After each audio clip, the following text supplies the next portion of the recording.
Ok, podemos passar para os valdenses? Agora vamos para um capítulo bem melhor, né? Porque as cruzadas não estão com nada. Vamos falar dos valdenses. Quem foram os valdenses? Os valdenses gostam de falar da primeira reforma. A primeira reforma, na cabeça deles, aconteceu 300 anos da que a gente considera, 300 anos antes daquela que a gente considera a reforma. Eles gostam de falar da primeira reforma e da segunda reforma. E nós temos que entender o contexto do século XII, quando surgem os valdenses.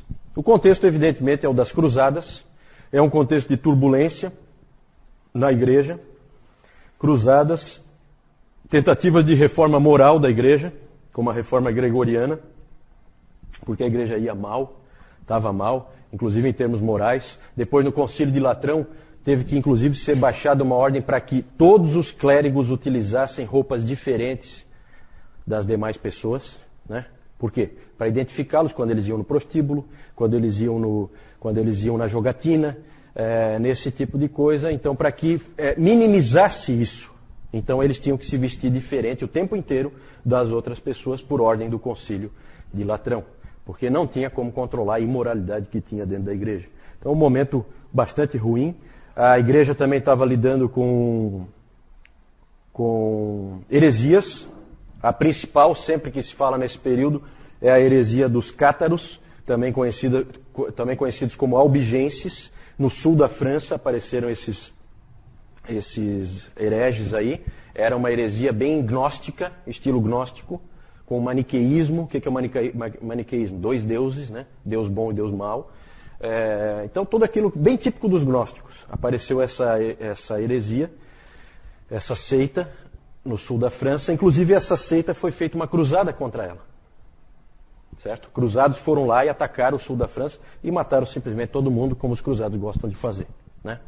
Inclusive, eles foram todos queimados vivos, esses albigenses, né? De uma maneira bem misericordiosa, né? Coisa horrível. E esses albigenses estavam espalhados por uma área no sul da França, entre Toulouse e Lyon. De Lyon até Turim, na Itália, havia um outro grupo. Também uma seita, do ponto de vista da Igreja Católica, só que completamente diferente, que são os valdenses. Certo? Então, sul da França, norte da Itália. Ali você localiza os valdenses, naquela região dos Alpes. Essa é a única seita, do ponto de vista dos católicos romanos, que sobreviveu. A única seita da Idade Média que sobreviveu até os dias de hoje. Inclusive, existem valdenses até no Uruguai. Certo? A Adriana não está aí, mas pela informação que eu tenho, inclusive no Uruguai tem valdenses. Como é que começou esse movimento? Começou com um homem chamado Valdo. Por isso são os valdenses. Esse Valdo era um comerciante. Na verdade, os comerciantes eram uma nova classe que estava aparecendo nessa época, estava começando a surgir. E ele era então mercador, e ele alega que foi chamado por Deus para se desfazer de tudo, viver uma vida de pobreza e pregar o Evangelho. Então ele foi chamado para ser um pregador. Isso foi em 1170.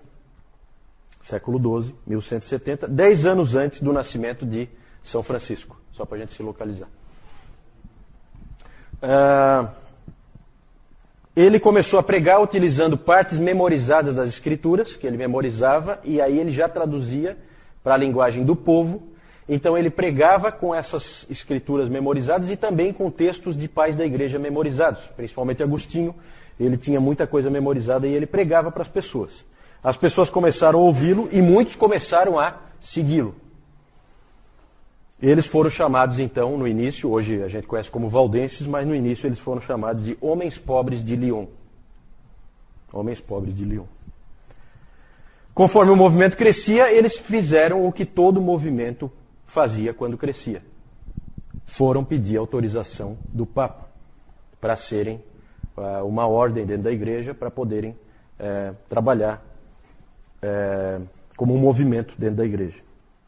E um grupo então foi para Roma para falar com o Papa. O Papa era Alexandre III e normalmente os papas eram um pouco relutantes em relação a esses grupos. Eles não aprovavam com facilidade. É fácil de entender, né? Porque se facilita, começa a aparecer todo tipo de grupo e aí a igreja perde o controle da situação. Esses grupos acabam ficando tão fortes que eles ficam mais fortes que a própria igreja. Então havia uma certa preocupação. E aí era comum então pegar esses candidatos e colocá-los sob interrogatório, sob perguntas. Quem eram os homens mais adequados para irem lá fazer essas perguntas? Perguntas doutrinárias. Nós vimos no domingo passado. Tínhamos uma ordem específica, que era uma ordem de homens que se dedicavam ao estudo, se dedicavam a livros. Vocês lembram? Quem eram? Os dominicanos, exatamente. Tanto que os dominicanos acabaram sendo depois os inquisidores, né? A Inquisição vem exatamente isso, de inquirir, de fazer perguntas. E um desses dominicanos, Walter Map, um bispo inglês, foi convocado pelo Papa para investigar esse grupo, fazer perguntas para eles. E aí é interessante a história, ele sentou na frente deles, ele se preparou, ele inclusive tem um relato dele, que ele estava nervoso, porque era a primeira vez que ele ia fazer um trabalho desse para o Papa, de investigação. E aí ele sentou na frente dos representantes dos valdenses e ele então começou a fazer perguntas. Vocês creem em Deus Pai? Sim, nós cremos. Vocês creem em Deus Filho? Sim, claro, nós cremos. Vocês creem no Espírito Santo? Claro, nós cremos. Vocês creem na Mãe de Cristo? Sim, claro, nós cremos. Aí nisso toda a audiência caiu na gargalhada. Quando eles responderam que sim, que eles criam na Mãe de Cristo. Por quê? Alguém sabe? Por quê? Vocês lembram? Nós já estudamos isso. Qual a resposta que um bom católico daria? A Mãe de Deus, Theotokos. Lembram disso? Porque quando diz Mãe de Cristo, você está se ligando, você está com uma nuance de que parece que você é um nestoriano. Então era uma armadilha do Walter Map, na qual os valdenses caíram. Um bom católico teria dito, não, nós cremos na Mãe de Deus. Certo? Então vejam como a coisa era suja. E aí eles foram então reprovados. O Papa não se importava nem um pouco se eles queriam ser pobres. Pode ser pobre o que quiser, mas não pode pregar. Então, estavam proibidos de pregar. Eles só poderiam pregar se o arcebispo da região deles permitisse. Mas o arcebispo proibiu. O que aconteceu? Eles pregaram mesmo assim. Sabe por quê?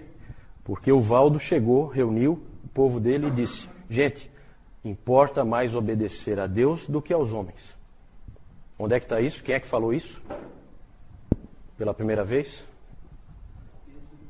Pedro, lá em Atos capítulo 5, né?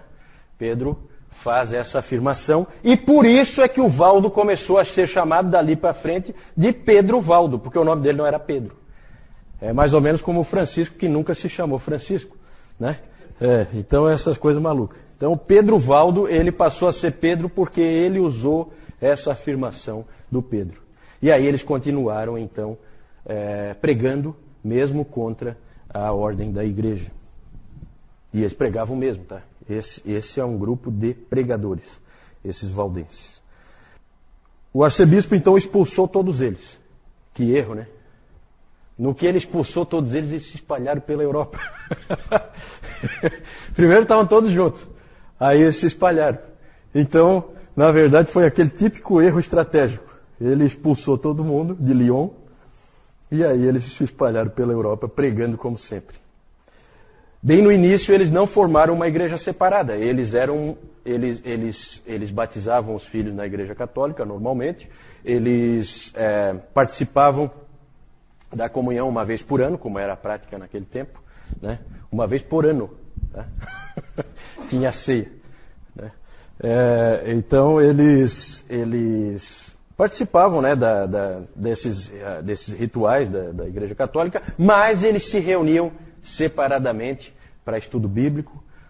Lá eles tinham líderes. Né? É engraçado porque os pastores ou presbíteros na Igreja Católica eram chamados de padres. Né? Até hoje são padres. E aí eles chamavam então esses líderes deles de tios. Eles eram os tios.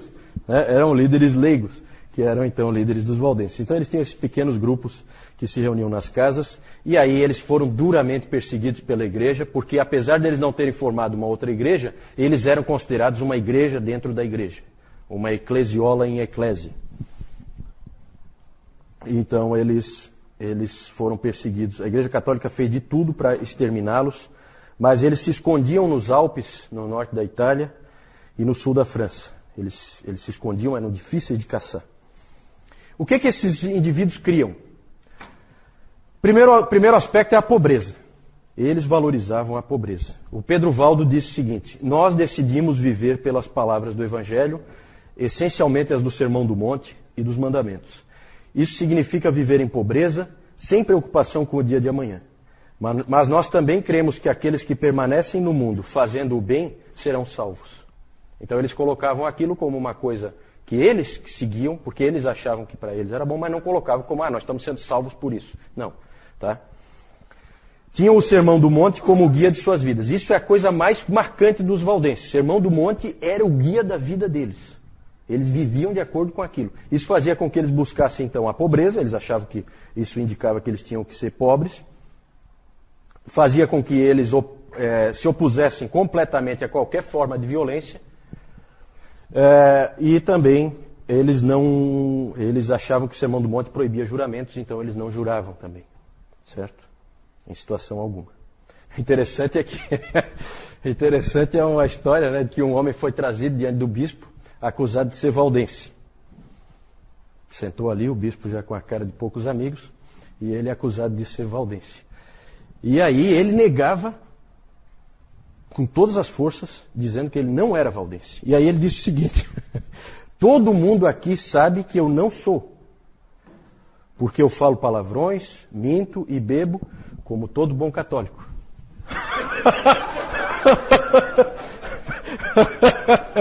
Essa é uma história interessante.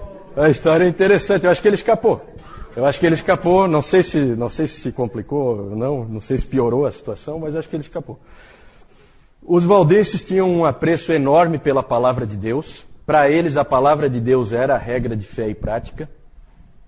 Então começa, gente, a aparecer aqui os primeiros sinais da reforma. A reforma não apareceu do dia para a noite. Não foi um homem que fez a reforma. Não se iludam quanto a isso. Isso é um castelo que vai sendo construído. Certo? Cada um dá a sua contribuição. O outro e o cara que vem no final constrói em cima dos que já vieram antes. É assim que funciona. Depois nós vamos falar mais disso, porque hoje é muito legal esse nosso encontro. Hoje é o nosso 5º encontro. E é muito bacana porque nós vamos começar a chegar para onde Deus queria levar o seu povo, para perto da palavra. E com esses valdenses isso começou. Começamos a ir para perto da palavra com eles. Eles então, o que eles faziam? Eles traduziam, ensinavam e pregavam a palavra, porque para eles a palavra era tudo. Então eles tinham esse esforço. Outro aspecto. Aí tem uma questão muito interessante sobre eles. Nas perseguições, gente, era muito comum, vinham aqueles agentes do Papa e prendiam os valdenses e aí tomavam as escrituras que eles tinham e jogavam tudo fora, queimavam, né? As traduções que eles tinham nas mãos, era tudo destruído. Então eles começaram a fazer o seguinte: eles fugiam para os Alpes e eles se combinavam entre si de que cada família decoraria um livro da Bíblia. Então cada família era encarregada, a família como um todo era encarregada, diante dos outros, de decorar um livro das Escrituras. Certo? Vinham, eles eram atacados e coisa, perdiam qualquer coisa que eles tinham escrito, aí eles se reuniam novamente e escreviam de novo, baseado no que cada família tinha para dizer. Isso é uma coisa impressionante. E como é que aconteceu os salmos? Ah, não sei, aí não sei. Tinha que pegar uma família grande, né? Para os salmos, eu acho que tinha que ser uma família grande. Então é realmente impressionante o que esses indivíduos faziam pelo amor que eles tinham à palavra de Deus. Outro aspecto é a pregação leiga. Esse era um povo que pregava. Eles criam que todo cristão tem que conhecer a palavra de Deus. E se ele conhece a palavra de Deus, ele é capaz de pregá-la. Então, todos eles pregavam, né? Todos eles tinham condições e eram capazes de pregar. Então, era um movimento difícil de você controlar. Nessa época, os padres não sabiam nada da palavra. Era um desastre, né? Os padres era assim era um momento da igreja o pior possível, esse período que antecede a chegada da reforma. E esses indivíduos conheciam a palavra como ninguém. Então eles impressionavam as pessoas e eles pregavam por todo canto e a igreja oficial não tinha com o que responder. Também eles rejeitavam o sistema sacramental da igreja oficial, né? O material aí que o João entregou para vocês vai falar desse sistema sacramental. Depois nós vamos chegar nisso aí. Eles rejeitavam, para eles só tinha 2 sacramentos. Mais ou menos a ideia deles era como a dos reformadores. Você tem a ceia do Senhor e o batismo como as únicas determinações do nosso Senhor em termos de sacramentos. Quanto à igreja, os valdenses rejeitavam o que eles chamavam de constantinianismo.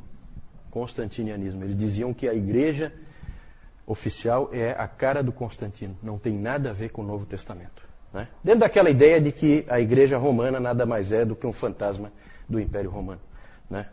Com toda a sua pompa, a sua hierarquia, os seus jogos de poder, né? O que tem aquilo ali a ver com o Novo Testamento? Nada. E os valdenses perceberam isso perfeitamente. Para eles aquilo tinha tudo a ver com Constantino, o imperador. Nada com o Novo Testamento, nada com Jesus Cristo.